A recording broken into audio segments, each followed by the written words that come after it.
Welcome to this trip through one of the scariest cases in Appalachian history. In the misty mountains of Kentucky, secrets that have been hidden for more than 100 years are about to be found. Tell us where you're watching this scary story. One that makes us think about how we think about being alone and mysteries. In the early 20th century, there was a large area in the Appalachians that had not been touched by modern society. This is where Kentucky's most remote borders are located. The year in question is 1933. In the past, those hills with their thick oak and pine forests protected whole villages that were cut off from the rest of the world. People loved this area for its deep gorges, winding narrow paths through old rocks, and the constant fog that hung over the valleys like a gray veil from the hills. At that time, it was very hard to get to the eastern parts of Kentucky. Even though railroads had started to go through the Appalachians, many towns could still only be reached by dirt trails that horses and people could walk on. Wagons had a hard time getting up and down the hills. It was like living in a time capsule for the families who lived in these mountains.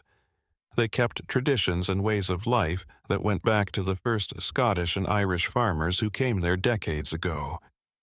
It was in this wild, beautiful, and very remote place that the Whitaker family had made their life. The Whitakers lived in a log cabin in a remote area of Perry County. The house was in a narrow valley surrounded by hills that blocked most of the sun. Day.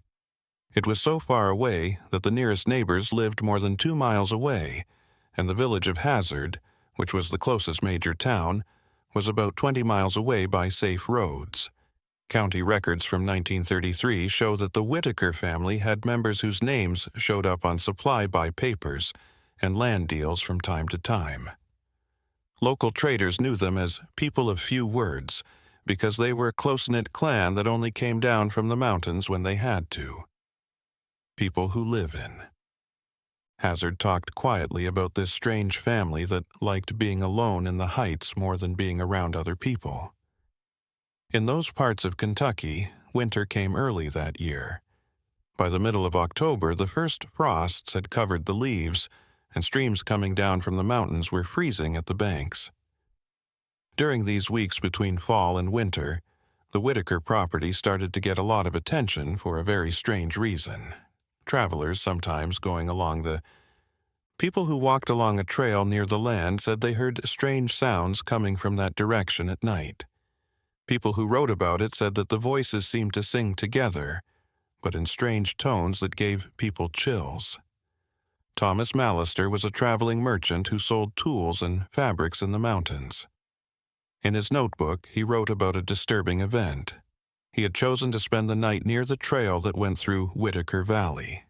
To keep warm, he had started a fire during the Mallister said that he woke up early in the morning to what he called melodic laments that didn't sound totally human.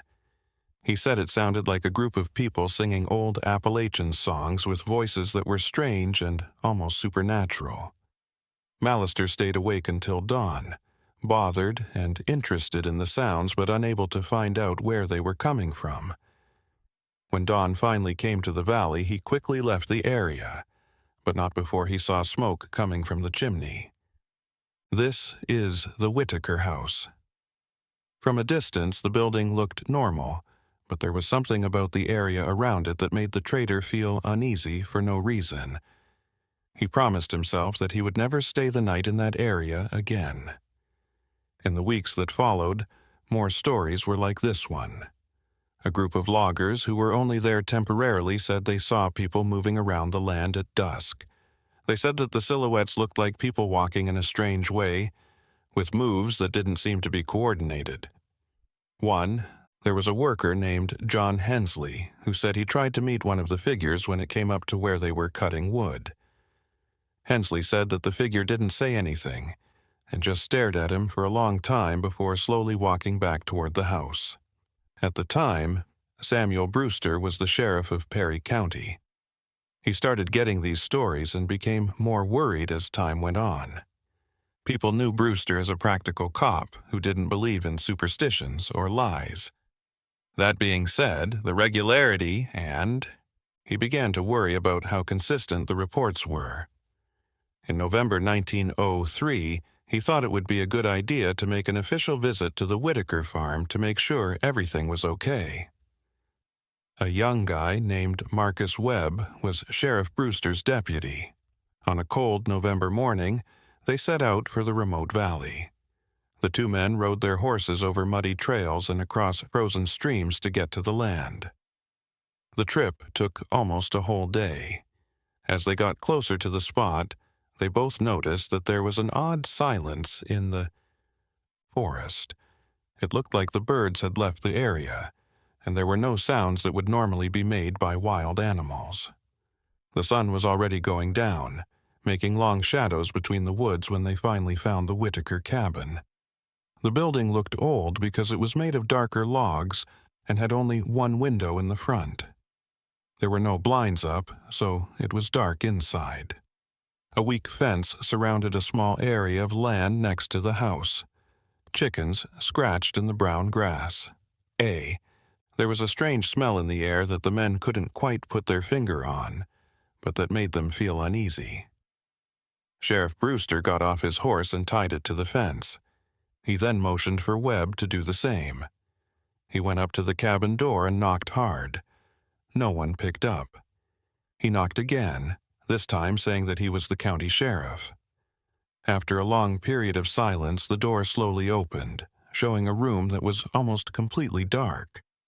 Someone stood in the doorway but didn't move to leave or come in. Welcome the guests in. When Brewster met the person, he officially introduced himself and said that he had come to check on the family's health after hearing reports of it. The person in the doorway didn't move or say anything. Due to the low light, the sheriff couldn't make out the person's features, but there was something unsettling about the way they stood and looked in general. There were some awkward moments of quiet before another figure came out from behind the inside of the house, getting closer to the doorway. It was at that moment that Sheriff Samuel Brewster knew something very wrong with that Kentucky mountain property that was off the grid. The puzzle that started to emerge that late November afternoon would change the way the authorities in that faraway and forgotten Appalachian Valley thought about it forever. The second figure that came out of the cabin's shadows moved very slowly, as if each step needed to be thought out carefully. Brewster, the sheriff. He got a chill down his spine when he finally caught a glimpse of the two people standing in the doorway. Something disturbing about their looks, an elusive quality that made the officer feel like they were in danger even though they couldn't see it. Their faces weren't scary. Instead, they were blank, lacking the life that usually comes with a human gaze. Marcus Webb, the deputy, stayed a few steps behind, his hand naturally resting on his gun holster. He quickly glanced at the sheriff, and they both saw the same thing, feeling of unease. Brewster tried to get in touch again by asking directly if there was anyone in charge of the land that he could talk to. The two people at the door kept quiet and stared at the guests in a strange way. A third person came out from inside the cabin after what seemed like a lifetime of awkward silence. The person in this picture seemed to be in charge because he waved his hand for the other two figures to move away. A middle-aged man who was so thin that he was emaciated, with gray hair that wasn't combed and a beard that hadn't been shaved in months. However, his eyes were intense, which was different from how the rest of the family seemed uninterested. He said his name was Ezekiel Whitaker and that he was the head of the family business. Ezekiel had a strong Appalachian accent and used old-fashioned phrases that were not popular back then. To the sheriff, he told her that his family liked living away from the chaos of the outside world and growing their own food, and keeping their own customs alive. When Brewster told the patriarch about the reports of weird sounds and behavior that had reached the police, he just smiled and said that they were just prayers and religious chants that his family did at night. The sheriff didn't believe it. There was something about the property's mood that didn't feel right to him. He asked for permission to quickly look inside the house, saying that this was normal practice for. official trips to homes in remote areas. Ezekiel paused, and you could see it in his eyes as he thought about the request. After long, quiet thought, he finally agreed, but only on the condition that the visit be short and polite. When Sheriff Brewster walked through the door, the smell he had noticed outside hit him right away. It was much stronger than before. It smelled like mildew, dampness, wood smoke, and an organic smell that he couldn't place. The inside of the cabin was dimly lit with. There was only a flickering flame for light, and the shadows it cast on the wooden walls moved back and forth. There was only simple furniture, rough chairs, a rough table, and a few straw mattresses strewn around the room. What really bothered the cop, though, was that there were other people in the small building. There were at least 7 or 8 people standing there in silence, looking at the guests with the same blank look that the first people had shown. There were men and women of different ages, but they all looked alike in ways that made it seem like they were related. To my surprise, all of their clothes were the same. They were made of rough fabrics that were dyed gray and brown. Even more disturbingly, Brewster saw something. Some of the people living in that house had strange physical traits that he had never seen before. They weren't defects in the usual sense. Instead, there were small differences in the size and shape of their faces, like the space between their teeth, what their eyes looked like, and how their hands were shaped. It seemed like being alone for generations had made these people very different. As a man of his time, the sheriff didn't know enough about medicine or science to understand what he was seeing, but his gut told him that something strange was happening. For a short time, Patriarch Ezekiel led the sheriff through the cramped room, showing him a small altar that was made out of wood in the far corner of the cottage. On an uneven shelf, melted candles were arranged around a group of strange things. There were smooth stones, twigs twisted into strange shapes, and what looked like torn pages from old books with writing that was hard to read. Ezekiel said that these were signs of the family's faith and were part of a religious practice that went back to the people who lived in these mountains in the past. The father dodged questions about where his family came from and how long the Whitakers had lived in the valley. He said that his grandparents came to the mountains of Kentucky from Virginia. Many years ago, they wanted to be alone to protect their unique religion and way of life. Over many generations, the family had lived in the same valley and rarely went outside. They married distant cousins to keep their bloodlines pure and free of outside effects. Sheriff Brewster then realized that what he was seeing was very upsetting. This family had shut itself off from everyone else for so long that generations of inbreeding had left scars on each member. This was a normal thing to do in extremely at the time, but never to such an extreme in Appalachian towns that were far away. The officer felt both disgust and compassion as he watched these people who seemed trapped by their own solitude. Marcus Webb, who was still near the door, told the sheriff in a quiet way that it would be best to end the visit. It was quickly getting dark, and the thought of going back through the mountain tracks in the dark was scary. Brewster thanked Ezekiel for having them over and said again that the visit was just a routine check and that nothing illegal was going on at the site. The sheriff tried one last thing before going. He said that the younger members of the family might benefit from getting to know people in the nearby towns, like by going to the small church in Hazard or going to social events every once in a while. The look on Ezekiel Whitaker's face changed right away. His eyes went from being tired to being as hard as stone. He told them in a low but firm voice that his family didn't care about the dirty world beyond the mountains.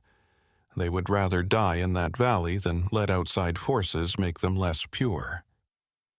The sheriff and his deputy got on their horses while the Whitaker family, who had come out of the cabin to see the guests leave, watched. This silent goodbye felt ritualistic, like the family members were holding some kind of celebration that no one could see. Brewster felt like they were looking at him back the whole first drive, until finally the property could no longer be seen because the path went around some bends. The two men stayed quiet on the ride back, which was mostly lit by a half moon. They were both thinking about what they had seen. In the middle of their trip to Hazard, Marcus Webb finally said what he thought. He thought about whether the law shouldn't step in and protect these people from themselves. In response, Sheriff Brewster was brutally honest. At that time, Kentucky law said that no crime was being done. Separation on your own time, and, even though it was morally wrong, marriages between close cousins were not against the law. When they got to Hazard, it was already after midnight, so the sheriff went right to the small county office to make sure that his visit to the Whitaker estate was recorded. In his report, he said that the family had strange habits and lived alone on purpose, with no signs of illegal activity. But Brewster wrote much worse things about what he saw in personal notes that were kept separate from the government records. That cabin in the woods.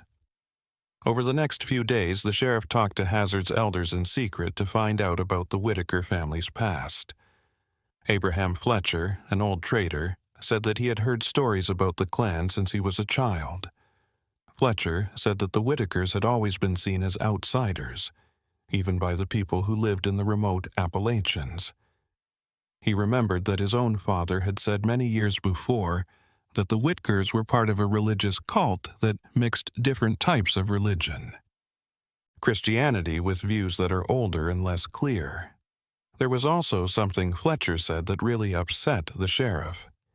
He remembered that when he was young, there were stories that Whitaker family members would sometimes just vanish without a trace. Some said they had run away to other areas, but no one ever proved it. Others had darker ideas. They said that the patriarch of that time killed off family members who were born with major problems, or who didn't follow the clan's traditions. Fletcher quickly said that these were just old stories that mountain people told around campfires. Sheriff Brewster knew that he couldn't look into stories that were spread decades ago without solid proof. But that conversation made him think about things with suspicion. He started looking through old county records for anything that might have something to do with the Whitakers. What he found was troubling because it was hard to get. Government papers about the family were not very many. A few papers from the buying of land from the 1860s. There were a few records of business deals, but not many about births, deaths, or weddings. The Whitaker family seemed to live in a murky area between the organized world and the wilds of the mountains, only touching on organized society in a roundabout way when they had to. The sheriff was very upset by this news. At a time when records were becoming more and more important for running the area, this family had stayed mostly out of sight of the authorities. The winter of 193 settled over the Kentucky mountains with great force. Trails were blocked by violent blizzards for weeks at a time, cutting off the most remote Appalachian towns from the rest of the world. The Whitaker family was already very alone, and this natural solitude made things even worse. No one from Hazard or nearby farms talked to the family in December and January, when temperatures dropped so low that streams froze over and animals that weren't ready died. During this time of being locked up for the winter, in the area around Whitaker Valley, strange things started to happen more and more often. William Dorset, a hunter who knew the mountains better than most, said that he saw strange marks in the snow while following deer tracks. People left footprints, but they were arranged in strange ways, like the printmakers were walking in circles around certain places in the forest. Out of interest, Dorset followed some of these trails and found that they all lead to small clearings where the snow had been melted, showing the ground below is frozen. In these clearings, the hunter found rocks, branches, and things he couldn't quickly identify arranged in very precise ways. In the frozen ground there were geometric shapes that looked a bit like letters, but Dorset didn't know what alphabet they were from. Because he was so upset, he mentally marked these places and went back to Hazard to tell Sheriff Brewster what he had found. As the officer listened to the report, his worries grew, and he quickly saw the likely link to thee. He had been to see family months before. Although Brewster wanted to check out those clearings for himself, the bad weather made any trip into the high mountains very risky, and he told Dorset to keep a quiet watch whenever his hunting took him there and to report right away any strange human activity. The hunter agreed, but he made it clear that he was never going to go near the Whitaker land. Something about that valley made even experienced. The mountain men are naturally scared. In February, as the Thor was just getting started, Hazard got a guest they didn't expect.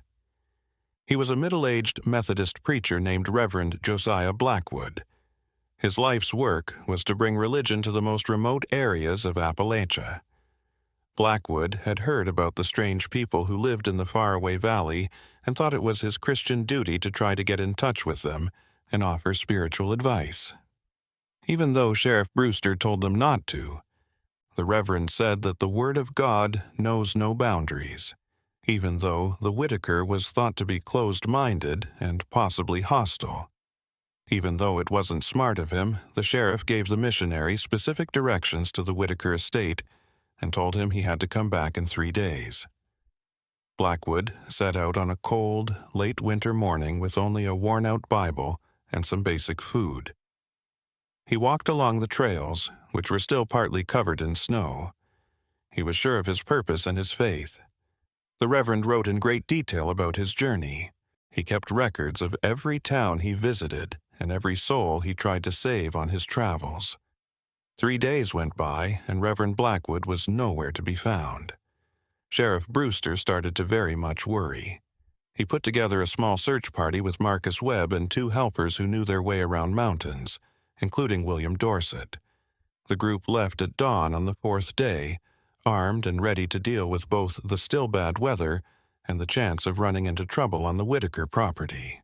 The trip to. Because the tracks were in bad shape, getting to the valley took almost a whole day. After a long search, they finally found the Whitaker cabin. It was already getting dark, giving the area that eerie feeling that seemed to always be there. The first thing they saw was smoke slowly rising from the chimney, which meant the family was there. But Reverend Blackwood's horse and things were nowhere to be found. Sheriff Brewster carefully approached the door, but this time he didn't say anything to let them know he was there. From far away. He waited and knocked hard. The door opened almost right away, showing once more the thin figure of Ezekiel Whitaker. The patriarch's face didn't show any surprise at the guest. It looked like he was expecting them. But there was something new in his eyes that the sheriff hadn't seen before. A grim satisfaction that made him look like he was sharing a secret joke with her. Brewster asked Reverend Blackwood straight out about him. Ezekiel was quiet for a long time, and his face didn't show any emotion. Thought about the question. Finally, he said in a monotone, "Yes, the missionary did come to the property a few days ago." The father said that Blackwood had tried to preach to the family, telling them that their traditions were wrong and that they needed to be saved through the Methodist Church. The Whitakers naturally didn't want anyone to get in the way of their spiritual routines. The sheriff asked Ezekiel where the Reverend was right now. Ezekiel smiled and said that the preacher had left the previous morning. His arrival, he was said to be hurt by being turned down and vowed to go back to Hazard. The patriarch thought it was possible that the minister had lost his way on the trail or had an accident on the way back. There was a cold disinterest in his voice that made the sheriff's hair stand on end. Brewster didn't believe a word of it. He asked for permission to search the whole land, including any barns or other outbuildings. In a firm refusal, Ezekiel crossed his arms and said, "Not without. Unless given permission by a judge, The sheriff could not enter private land where no crime had been committed. In a way, the father was right. Brewster couldn't make a search happen without solid proof of a crime. You could feel the strain between the two men. On the brink of that dark door, there was a battle of wills. Deputy Webb and the other people on the search team stayed alert and kept an eye on the cabin windows, where they sometimes saw the pale faces of the other family members. Showed up. The Whitakers seemed to be putting on a well-rehearsed play, which made the situation seem dramatic. Every detail was written down in the sheriff's mind. There was newly cut firewood stacked next to the cabin, chickens scratching in the yard, and no personal items that could be linked to the missing reverend. Brewster said something calmly before leaving. He told Ezekiel that Reverend Blackwood's disappearance would be looked into carefully, and that if any evidence came up, it would be used. A link between the Whitaker family and the disappearance, he would come back with enough help to search the whole land. The father just nodded, and that mysterious smile was still visible at the edges of his mouth. He told the sheriff to have a safe trip back, then ended the talk and shut the door before Brewster could answer. The team chose to take a slightly different path back to Hazard, so they could go through the clearings that William Dorset had found weeks before. What they found there made them very upset. The patterns of stones and symbols were still the same, but they were bigger than before. New circles had been drawn in the partly thawed ground, and in the middle of one of the bigger clearings, they found something that would have scared even the most experienced hunters. A simple cross was stuck in the ground. It was made of twigs that were tied together with thin rope. It wasn't a normal Christian cross. It was a messed up one with arms that weren't the same length and symbols on them, carved into the wood. Around the base of the cross, the ground had been dug up and then filled back in, making a small, bumpy mound. Because he was afraid of the worst, Sheriff Brewster told the people to carefully dig the hole. A few inches below the ground, they found Reverend Josiah Blackwood's personal belongings, but not his body. His Bible was lying there. Some of the pages were burned out, and his pocket watch still showed the time, even though it had probably stopped working. Pieces of his clothes were torn and damaged, but there was no sign of him.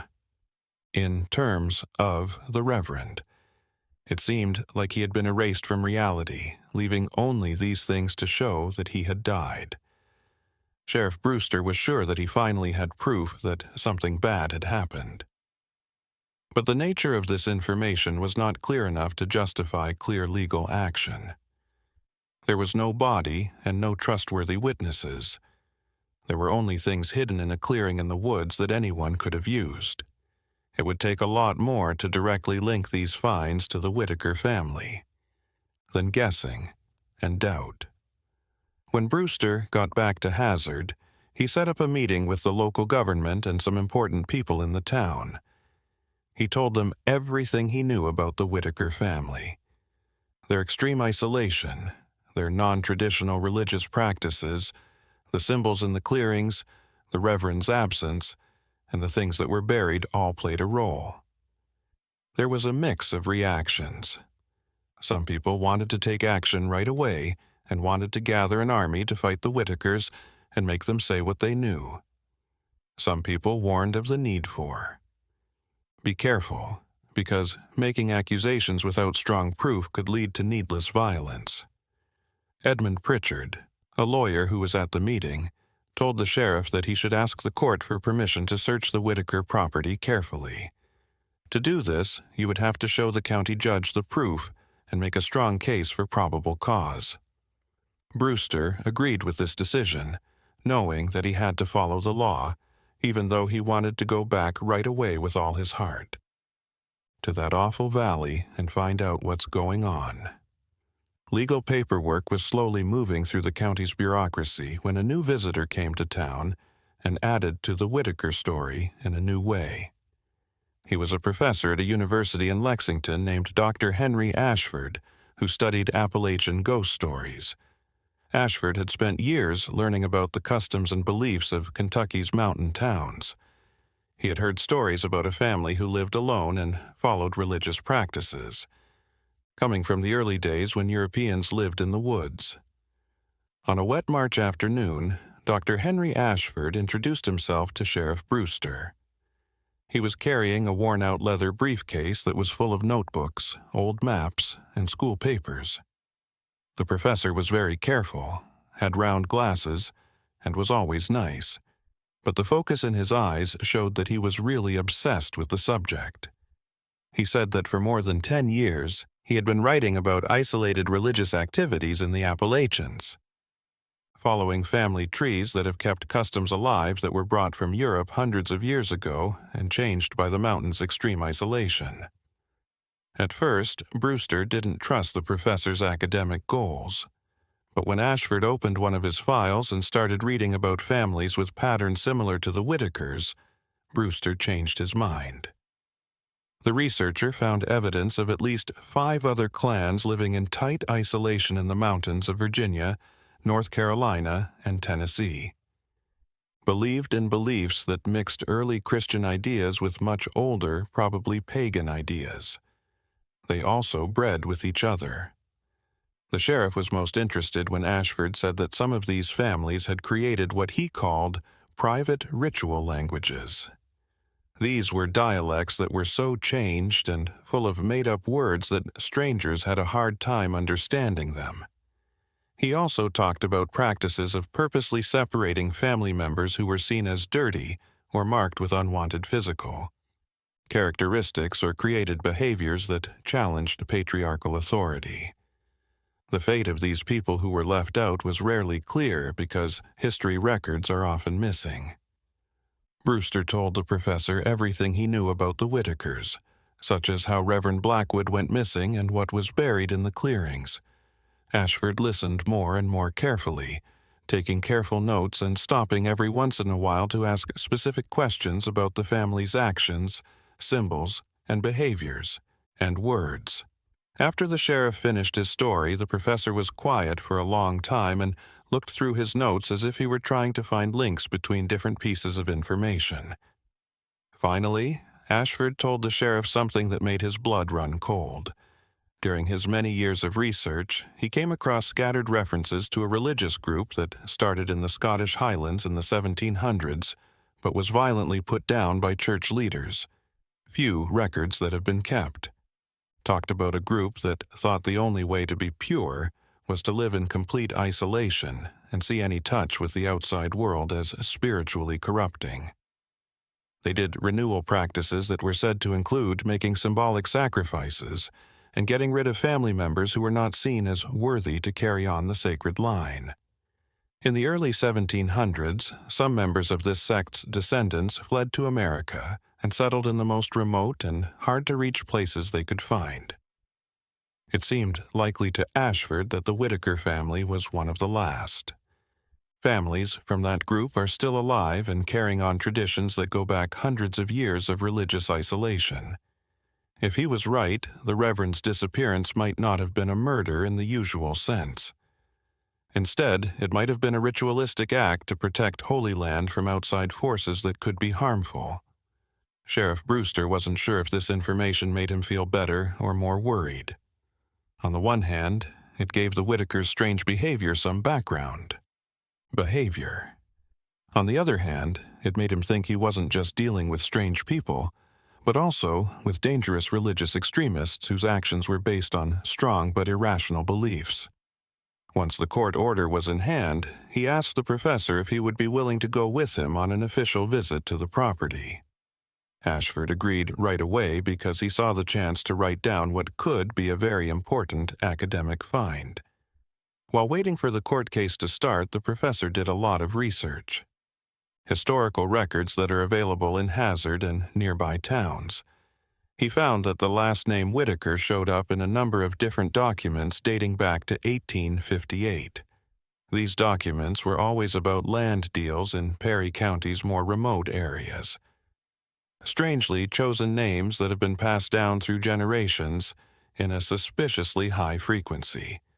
Josiah Ezekiel, Abigail, and Rachel. It seemed like the family always used the same names, wiping out individuality to keep the family name alive. Ashford also talked to a number of longtime Hazard residents, putting together memories and stories that had been passed around for decades about the Whitakers. An old woman named Martha Hennon remembered that when she was a young girl in the 1870s, her mother had told her many times not to go near the valley where the Whitakers lived. As a child, Martha heard stories about how the family made deals with forces other than God. These deals said that people who annoyed them or tried to get involved in their business would either disappear or have strange bad luck. One more. A retired blacksmith who had lived in the area for a long time, named Jacob Morrison, remembered something that happened around 1882. A federal census worker tried to go to every home in the county, including the Whitakers. After this last visit, the man never came back. At the time, a search was done, but nothing was found of him. In the end, the case was thrown out because it was just an accident on a trip through the mountains. But Morrison always thought there was more to the story than what was written down. These new details painted It was a disturbing picture of a family that had been getting away with things for decades. It was safe because it was in a remote area, and the authorities didn't want to directly face a group that hadn't done anything obviously wrong against society.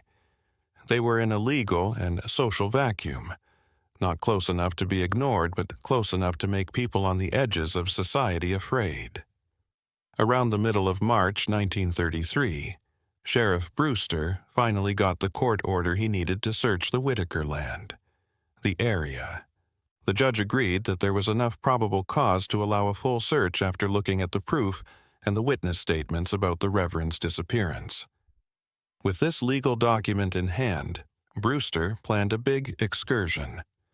Along with Deputy Webb and Professor Ashford, he found 6 other soldiers who were all armed and ready to fight back.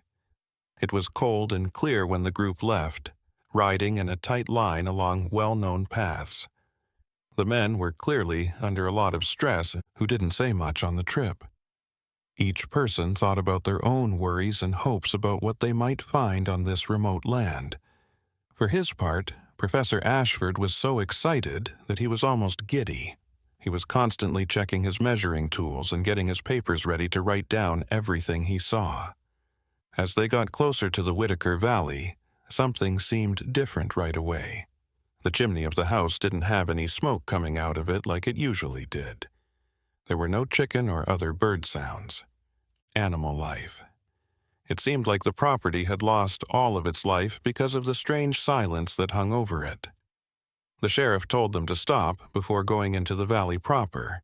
He then sent a few men to flank the property while he, Webb, and Ashford came up from the front.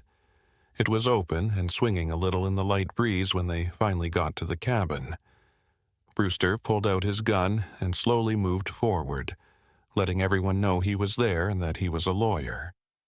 There was no answer from inside. He pushed With the door wide open, the guys saw something they would never forget. The cabin was totally empty. Of everyone there, not just the people, but also all the furniture, dishes, and other things the sheriff remembered seeing on his earlier visits. The dirt floor had been carefully swept, and there were no paintings or things on the walls. There was only clean stone left after the stove ashes were taken away.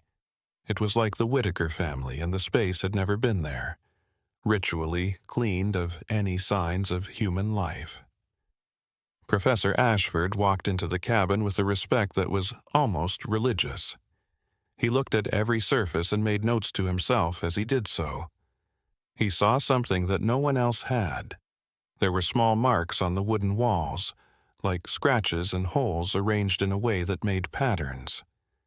He started carefully copying these symbols with a pencil and paper. He recognized some of them from his previous study into strange ritual practices. The other people in the group looked around the area. The barn was also empty. There was clean straw on the floor, but there were no tools or animals to be seen. The yard was cleaned up. Even though the gates were still there was no sign of where the family had gone or when they had left. It was like they had vanished into thin air, taking everything they owned with them. When Sheriff Brewster found the abandoned house, it made him feel really bad. He had gathered a lot of resources, gotten permission from the court, and put together a big expedition, but all they found was an empty spot that didn't hold any secrets. However, the way the abandonment was carried out showed that it had been planned ahead of time. The Whitaker family didn't just run away quickly. They planned a careful retreat that meant to leave no sign of their presence. Marcus Webb, the deputy, thought that the Whiters might have known about the upcoming court order from someone in Hazard or a nearby town who supported them. The sheriff couldn't say for sure that it wouldn't happen, but he had tried to keep the plans for the trip as quiet as possible. On the other hand, the family's extreme isolation might have made them very alert, able to spot even faraway plans to invade their territory. Professor Ashford thought something different. He thought that the Whitakers' decision to leave might not have been out of fear of the police, but because they had to do something for their own reasons. Theology of the cosmos. Based on what he knew about the practices of isolationist sects, there were times when whole groups would ritually move, leaving places they thought were dirty because of outsiders or events that upset their spiritual purity. This kind of action might have been caused by Reverend Blackwood's visit and the sheriff's later investigation. The group stayed camped near the abandoned property for a few days and searched the area very carefully. They went back to the clearings. William Dorset had found them months before, and they were just as clean and free of their previous plans. It looked like someone had carefully erased all traces of ritual activity in the bush nearby. The Reverend's things that had been buried were the only thing that had not been changed. This may be because the Whitakers did not know that this spot had been found. Ashford looked around the empty cabin for a long time in different lighting situations, looking for hidden hints that he might not have seen on the first look.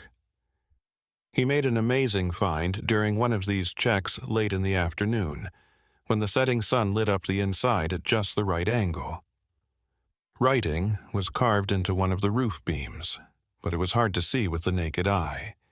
He was able to reach the beam and look closely at the marks by making a makeshift ladder. The writing was a confusing mix of Roman letters, numbers, and strange marks that didn't make sense. Match any writing method the professor knows about. He carefully wrote down everything in his notebooks and told the sheriff that he would try to figure out what they meant when they got back to society. The fact that these markings were hidden suggested that the Whitaker family kept some kind of records, maybe of their history, beliefs, or even deeds passed down through the generations. While the professor worked on his class notes, some of the expedition members checked out the trails that went away from the property in mountain places that are even more remote. Samuel Granger, an experienced tracker who was one of the volunteers, found new footprints on a narrow trail that went northeast deep into a part of the mountains that is known for being so rough that it is almost unlivable. The tracks looked like they were made within the last week and belonged to more than one person. Granger thought that at least 8 to 10 people had gone through, which was a lot of people considering the depth of the first thoughts. The trail sometimes went off into rocky areas where no tracks could be found. However, the Whitakers' general direction suggested they had moved even farther away from the people and were looking for safety in an even harder-to-reach part of the Appalachians. Sheriff Brewster was in a tough spot because chasing the family into the woods with the few tools he had would be very dangerous. The group did not bring enough food for a long search in. There were places where there were no known trails, so there was a big chance of getting lost or hurt. In addition, he asked if it was acceptable to go after people who had not yet been officially charged with a crime. Reverend Blackwood's abduction was still only suspected because there was no body or solid proof of a violent crime. After talking it over with the most experienced members of the expedition, Brewster chose to go back to Hazard and tell higher-ups what he had found. It would be him. He had Ashford's notes, samples of the symbols they had found, and full reports of everything they had seen with him. Regular surveillance would be done on the Whitaker farm, and alerts would be sent to communities in the mountain area asking them to report any sightings of the missing family. The trip back to Hazard was quiet. Each man got lost in his own thoughts about the puzzle they had been trying to solve but couldn't. The abandoned house was haunted by ghosts. What they were thinking. There was something very disturbing about how completely the Whitakers had disappeared, leaving behind only an empty building that quietly spoke of a presence that no longer existed. When Sheriff Brewster got back to town, he wrote a long report that detailed the whole case, from his first visit to the property in November to the time it was found empty in March. He gave copies of this report to the Frankfort state government and the federal prosecutor's office and asked for help in looking into what happened to both the Whitakers and Reverend Blackwood. The answers he got weeks later were disappointing because they were so bureaucratic and didn't care. Higher authorities weren't interested in putting a lot of resources into the case because there wasn't clear proof of federal crimes or threats to public order. In the meantime, Professor Ashford went back to Lexington and spent months studying the signs and writings he had seen. He talked to peers who study religious anthropology, folklore, and historical linguistics. Some of the marks were found to be very old versions of Norse runic alphabets that had parts that looked like early Celtic scripts. The numbers on the stones looked like they were part of a calendar, or a way to keep track of time that wasn't typical for Christians. In a note to Sheriff Brewster in June 1933, Ashford told him about his early thoughts. He thought that the Whitaker family had kept European customs that go back to before Christianity, traditions that had been passed down orally in small remote groups for hundreds of years and been changed over time. Putting together Christian ideas with much older customs suggested religious syncretism, a mixing of beliefs that the main church would see as wrong or even evil. The professor also had an idea about what would probably happen to the family. Because he had seen similar patterns in other very strict separatist groups, people thought that the Whitakers had gone to an even more remote valley to start over, away from any chance of outside influence. On the other hand, and this was a darker possibility, Patriarch Ezekiel may have led his family to some kind of symbolic end, a planned end to their lineage in line with their beliefs. Sheriff Brewster was really worried about this last idea. That people could be so radicalized by their religion was something he didn't want to believe. But his time in the mountains taught him that being completely alone and having strong views could lead to actions that don't make sense. To keep looking for the lost family, he ordered regular patrols to keep going to the most remote parts of the county. Months went by, and there was still no clear answer. Some people said they heard strange chants coming from faraway valleys at night, and others said they saw ghostly forms moving through the trees, in places with no people. When it was possible, these reports were looked into, but no solid proof was ever found. The Whitakers were like a mystery in the area, and parents told their kids stories about them to show them how dangerous it is to be very alone and religiously strict. No one ever found Reverend Josiah Blackwood. According to records in Perry County, his disappearance was still publicly listed as unsolved. His Louisville church held a memorial service for him and honored his work to bring faith to the most needy people. Borders that are hard to cross, but deeply sad about his death. For years, his family held out hope that he would one day come back, maybe having lost his memory or being held captive in a faraway place. Over time, that hope slowly faded. The empty Whitaker house was left empty for a number of years. Since no one seemed interested in buying land with such a bad past, the house slowly started to fall apart. a victim of the hard winters in the Appalachians and a lack of upkeep. Hunters and travelers sometimes used the building as a temporary home, but many said they felt very uncomfortable while they were there, as if it remembered the people who lived there before. The Kentucky woods slowly changed in the years after the Whitaker family went missing. As the 20th century moved forward, it brought promises of progress and modernization. Even the most remote parts of the Appalachians were starting to feel the effects of infrastructure and economic growth. Building up, new lines went through valleys that couldn't be reached before. Logging companies started working in woods that had never been cut down before, and the community's isolation, which had kept them safe, became harder to keep up. In 1977, 4 years after the girl went missing, Sheriff Samuel Brewster got a guest out of the blue who would bring the case back to life. After that, an old man went to the county clerk's office on a hot April afternoon and said his name was John Nathaniel Whitaker. The way he looked was very different from the family members Brewster had seen before. Nathaniel dressed normally, spoke properly, and behaved in a completely normal way. He said that he had left the family clan many years ago, when he was still young, because he didn't agree with the strict standards that his uncle Ezekiel insisted on keeping alive. Nathaniel told a story that showed how upsetting the family really was in a new way. His story said that the Whiters had split into 2 groups in the late 18th century. One group, led by Ezekiel, wanted to live in complete isolation and strictly follow the customs of their ancestors. Nathaniel vaguely mentioned practices that went against the law and were just plain rude. Nathaniel was part of the other group that wanted to slowly become part of society as a whole and give up their more extreme traditions. There was a violent split between these groups because they were fighting with each other. Nathaniel and other members who didn't agree with the house were forced to leave because of death. They moved to different parts of Kentucky and nearby states, where they lived normal lives and tried to forget about their dark pasts. Nathaniel had a good life as a merchant in Lexington. He married someone outside of his family and raised his children without talking to his cousins who lived in the mountains.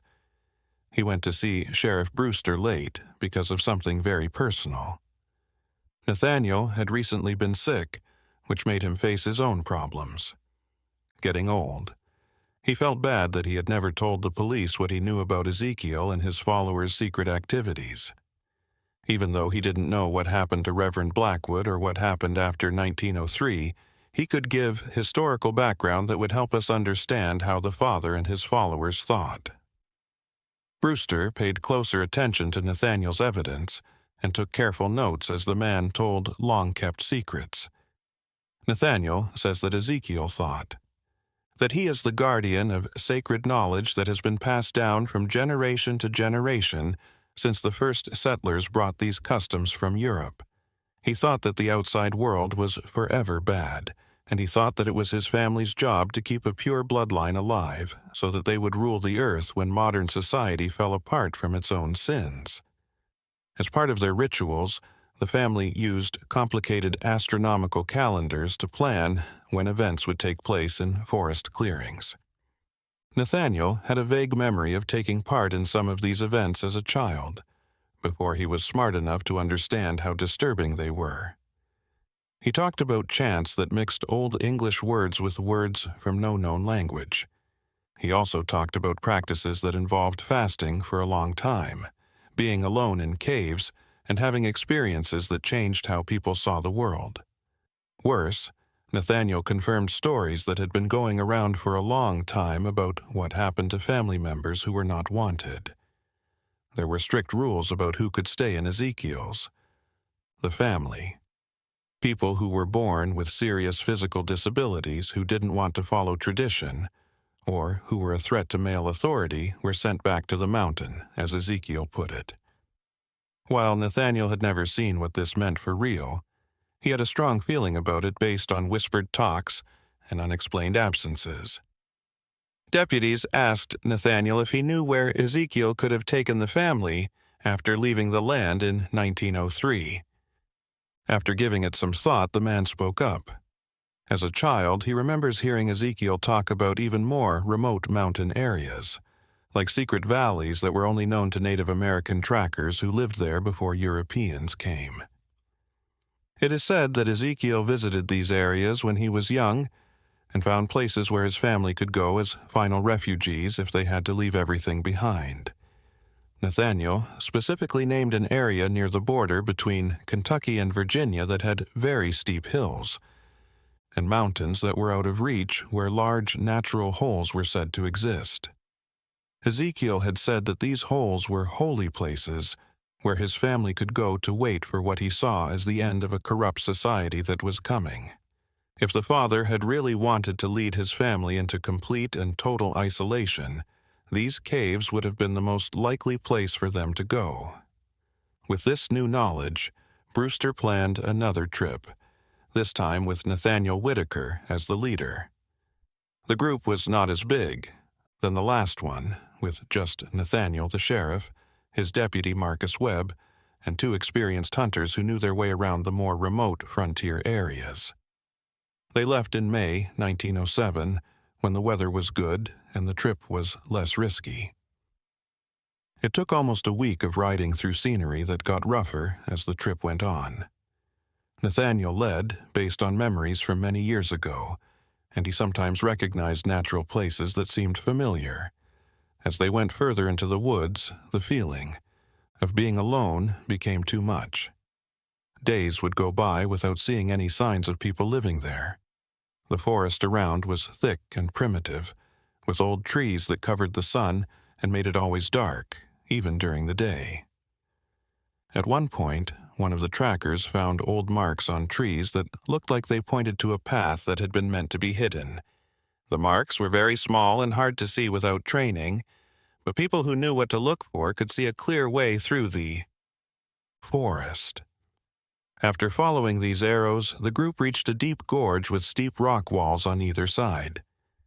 This made a natural path that led deeper into the mountains. They found the opening to a cave system at the end of this ravine. It was partly hidden by thick vegetation. The hole was big enough for a person to fit through, but not too obvious that someone who wasn't looking for it would miss it. Nathaniel confirmed that this place was the same as what Ezekiel had told him about it. A long time ago. If the Whitaker family really did look for safety in caves, this is where they would have found it. Before going into the dark underground, the group set up lights and lanterns. Inside the tunnel, it was cold and damp, and some parts had low ceilings and others had wide rooms. The ground was not level, and there were loose rocks and pools of water that were always dripping from the limestone forms above. The sound of their footsteps echoed and got louder because of the rocks around them. After careful walking for about 200 meters, as they looked around, they found the first clear signs of recent human activity. There were traces of fires that had been out for a long time, but not so much that the humid cave had absorbed them entirely. Some simple wooden tools, pieces of cloth, and lengths of rope were lying around in one of the bigger rooms. It was clear that someone had lived there, maybe for a long time. The drawings on the cave walls were the thing that worried the group the most. They weren't works from a long time ago, but there were marks made with charcoal and things that looked like they were made recently. The marks looked like the ones Professor Ashwood had seen in the abandoned cabin years before, but there were a lot more of them here, covering whole stone surfaces. There was also writing in Old English that was mixed with words that I couldn't understand. It looked like it was some kind of story or record of events in order. Deputy Webb, who had one of the brightest flashlights, looked into a side tunnel that led off the main one. Chamber. He came back a short time later with a very sad face and motioned for Sheriff Brewster to follow him. As they went into that side tunnel together, their lights slowly revealed a sight that confirmed what they already thought about what had happened to the Whitaker family. There was a side passage that led to a smaller, deeper room. It was even more humid there, and men automatically covered their faces because of the smell. As Sheriff Brewster slowly moved forward, his flashlight cast shifting shadows on the rough rock walls. What the light showed him temporarily froze him, and his brain was having a hard time processing what he saw. Things that were clearly used in rituals were carefully placed in the middle of the room. The stones were set up in concentric rings, and there were designs carved into the surfaces of the stones. The remains of burned candles made exact geometric patterns inside these circles. But what was most unsettling were the personal items that were strewn around this in a planned way. Set up, worn-out clothes, scuffed shoes, and some common household items like spoons and bowls made of wood. Brewster knew right away that these were the Whitaker family's dead bodies. It looked like each member had left behind signs of their life on Earth by getting rid of all their physical belongings as a kind of final rite. The sheriff carefully looked at the things without moving them and mentally counted how many separate sets there were. At least 9 or 10 separate groups stood out to him, based on the number of family members who had lived in the abandoned home. Marcus Webb found something even more important in a natural alcove in the wall of the room.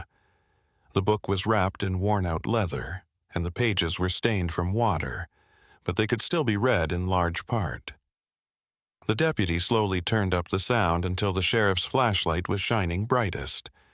The pages had thick handwriting that was written over a number of years. It looked like a book or family record that had been kept through a generation.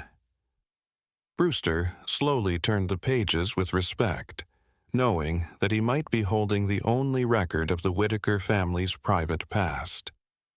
The oldest entries were from 1862 and were written by a patriarch who was not Ezekiel.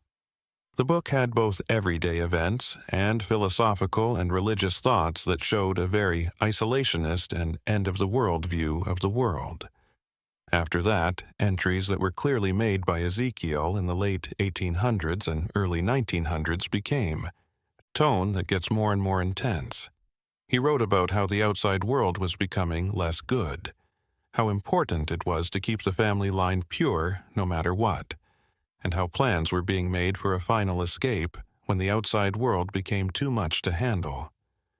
There were hints that hard choices had to be made to protect the clan's honor, with words that made it sound like drastic actions were taken without actually describing them. One note that was especially telling was from November 1933, not long after Reverend Blackwood's death. Visit. Ezekiel wrote about how an official from the corrupt church had broken into his holy place of worship and how he and his family had decided it was time to carry out the final plan of leaving everything behind. He said that he had done a ritual judgment and decided that this intruder was an existential threat that could not be allowed. It wasn't made clear what happened to the minister. It was only mentioned in a vague way that he was sent back to the mountain's elements. The last notes in the diary, dated March 1933, talked about how the family got to the caves. Ezekiel wrote with a mysterious zeal about how he and his family had finally reached the last safe place where they could wait for the end of society. He told them that once they got to this holy place, they would begin a final cleansing process in which they would cut all ties with material things and get ready for a spiritual change that he described in hazy and hard-to-understand language. The most upsetting part of the diary was the last writing. In April 1903, Ezekiel wrote that he had a revelation while meditating deeply in the underground rooms. Based on how he saw this vision, he thought it was time for what he called a collective passage, a final act of escape that would set his family free from the restrictions of a bad physical life. His words were like a free choice to go back to the mountain's original essence, to join with the ancestral forces that had led his family for hundreds of years. Sheriff Brewster shut down He read his notebook with shaking hands, trying to understand the scary meanings of what he had just read. Nathaniel Whitaker was called in to look at the book. He had stayed in the main room because he couldn't emotionally go into that space that was full of ritual meaning. He confirmed that the writing was definitely that of his uncle Ezekiel. The group of explorers got together in the main room to plan their next move after noticing the unique writing style the father had created. It was clear that after the Whitaker family went missing from the land, the caves were where they went to stay for a few weeks or even months. What was not clear was what came next.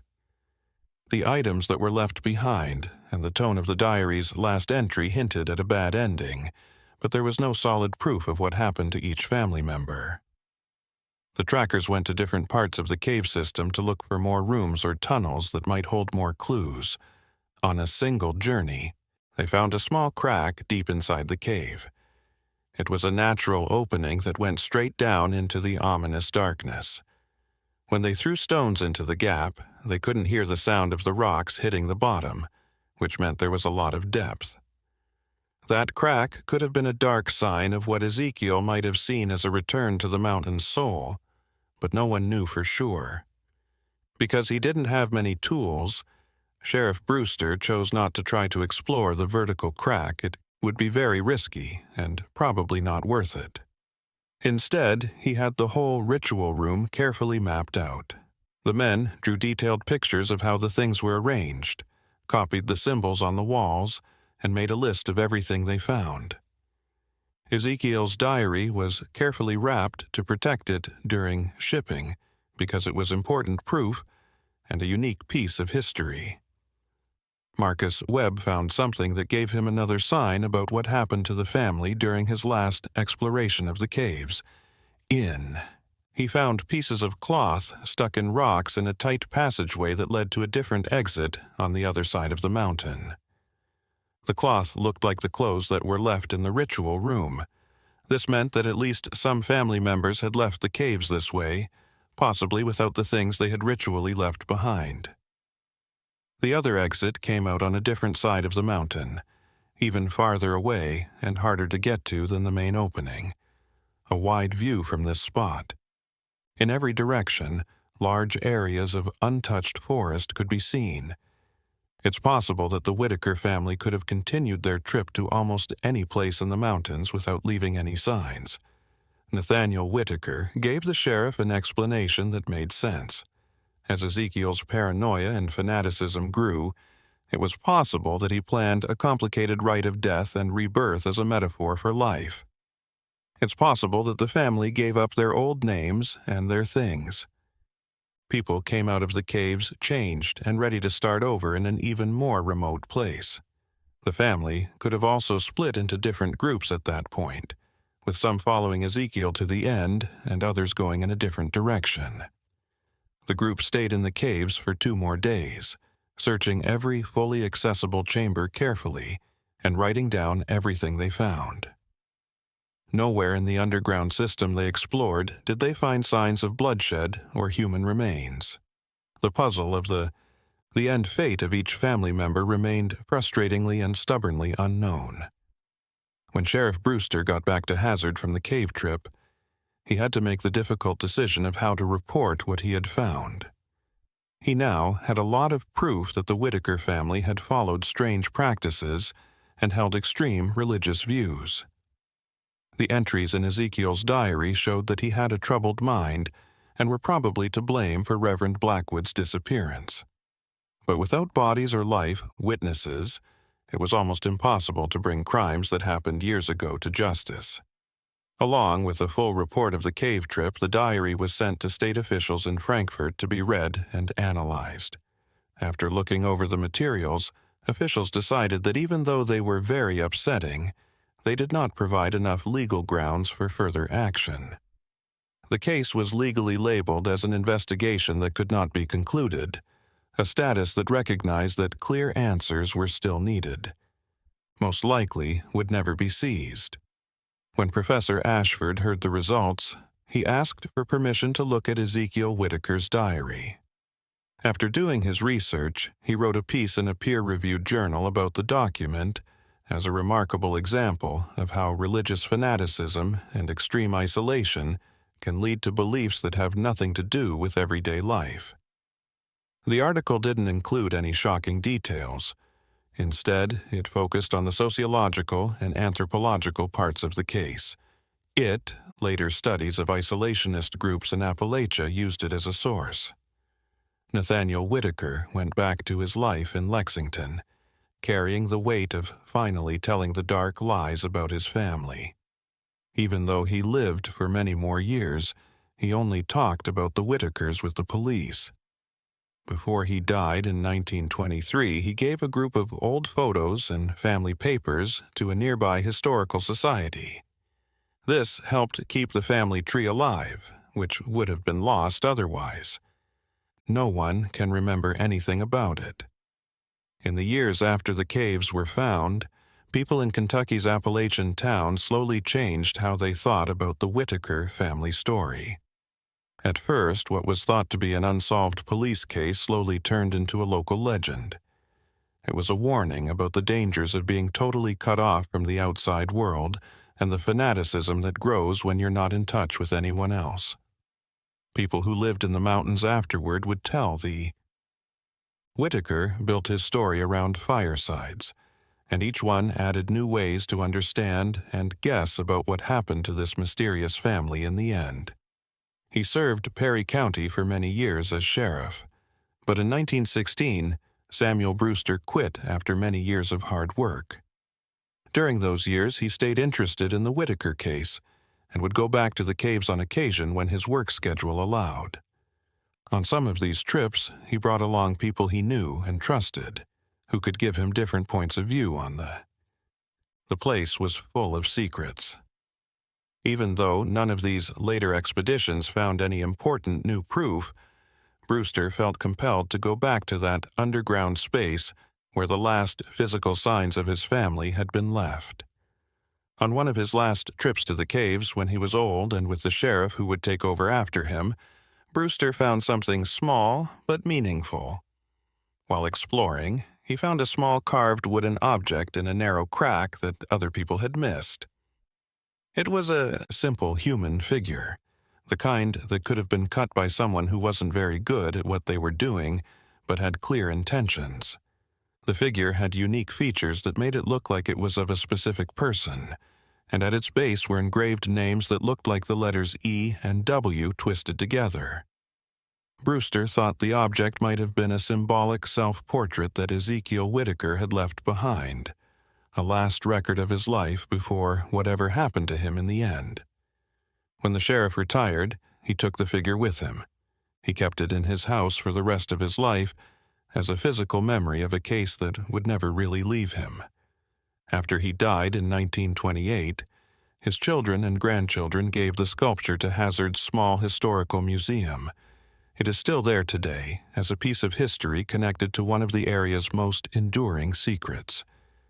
Over the course of the 20th century, occasional explorers and history buffs kept going to both the abandoned land and the caves where the Whitaker family had briefly found a place to stay. The first cabin finally fell apart because of all the winters it had, its wooden beams rotting and its walls falling down until only the stone foundations could be seen through the thick vegetation. The caves were kept mostly untouched because they were hard to get to and had a bad image, which is why the symbols on the walls and the way the family left their things were still there. In 1962, a group of University of Kentucky cavers did a lot of thorough mapping of the cave system. They found more than 2 miles of passages that led to other rooms that had not been found by earlier expeditions. In one of these deep rooms, the caverns found more proof that people lived there in the past. There were the remains of fire pits, more symbols on the walls, and a group of small animal bones that looked like they had been eaten. There were no bodies of people found anywhere in the underground system, though, which kept There was a question about what had happened to each family member. The cavers also looked into the vertical crack that Brewster's scouts had found many years before. With modern rappelling gear and enough light, they went down about 50 meters through the tight passageway until they reached a room at the bottom that was full of water from the ground. Soundings showed that the pool of water was very deep and may have connections to larger aquifer systems under the mountains. It was possibly possible that underground currents could have carried things or even bodies thrown into that crack to completely different places, making it almost impossible to find them again. This finding gave a reasonable, if sad, reason for the lack of human remains in the caves. If Ezekiel Whitaker really did lead his family in a final act of forced transcendence, this crack could have been used as a way to kill them, and the bodies would have been spread out by groundwater beyond any chance of getting better. Others say that the fact that there was an escape path through the water could have let family members get out of the mountains and start new lives under different names. Professor Ashwood, who studied the Whitaker case until his death in 1946, had come up with a final idea about what would happen to the family. In his hypothetical writings that were released by colleagues, he said that it was likely that the group had split up in the caves. Some members, maybe the younger or less well-indoctrinated ones, may not have believed in Ezekiel's vision of the end of the world and chose to run away, finally joining communities far away under fake names. Others, especially those who were most loyal to the patriarch, may have ended up the way he said they would, either by working together on purpose or by failing to survive in harsh conditions. Some reports that have come out over the years back up this view. The years. In 1919, an old woman died in a care home in West Virginia. On her deathbed, she said she was a member of the Whitaker family who had escaped from Kentucky caves many years before. She said she saw horrible things that would bother her for the rest of her life, but she wouldn't give any specifics. The police tried to check her story, but they couldn't because they didn't have enough proof and she was about to die, making it hard to be sure of what she said. Similar stories sometimes showed up elsewhere throughout the 20th century in Appalachia. In their last moments, old people would sometimes tell bits and pieces of stories about how they fled a terrible situation as young men in the Kentucky mountains. Because these stories didn't always fit together and couldn't be checked, they were mostly written off as lies or jumbled memories of unrelated events. Still, one of the unanswered questions was whether some members of the Whitaker family had lived and started new lives far from their dark past. The unanswered parts of the puzzle. The loss of the Whitaker family is still one of the most mysterious and upsetting cases in Appalachian history, more than 100 years later. The land where the cabin used to be is now a state forest park, and informational plaques give tourists a shortened and more sanitized version of the story. After several accidents involving illegal explorers, the caves were closed to the public for good in 1978. However, they are still a place of. People who are interested in historical mysteries and the darker side of human nature can make the journey every once in a while. The marks that Ezekiel Whitaker and his family made on the cave walls can still be seen by the few approved researchers who were able to get permission to look inside. Modern linguistic studies have found parts of many old European traditions mixed in with these writings, supporting Ashford's ideas of extreme religious syncretism. However, the exact meanings of many symbols are still hard to find. The secret language of a group that took its darkest secrets with it wherever it went.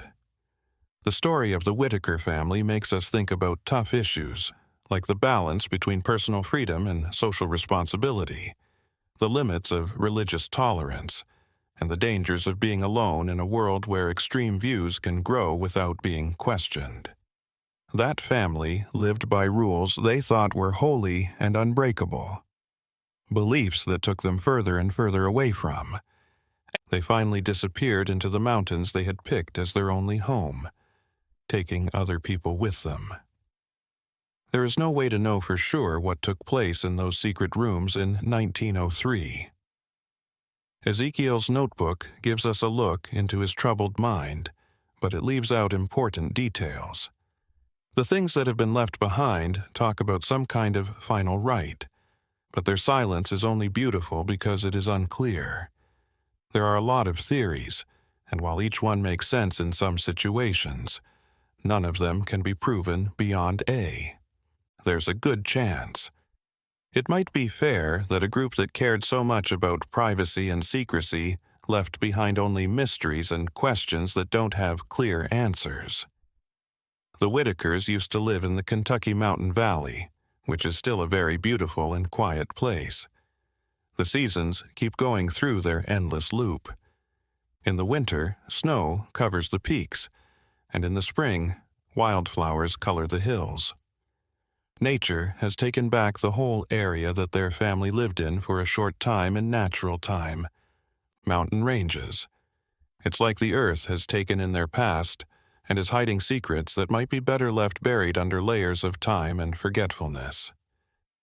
This is one of the most troubling and mysterious cases in Appalachian history. If you've made it this far, you might want to subscribe to this channel for more disturbing stories and mysteries that can't be explained easily.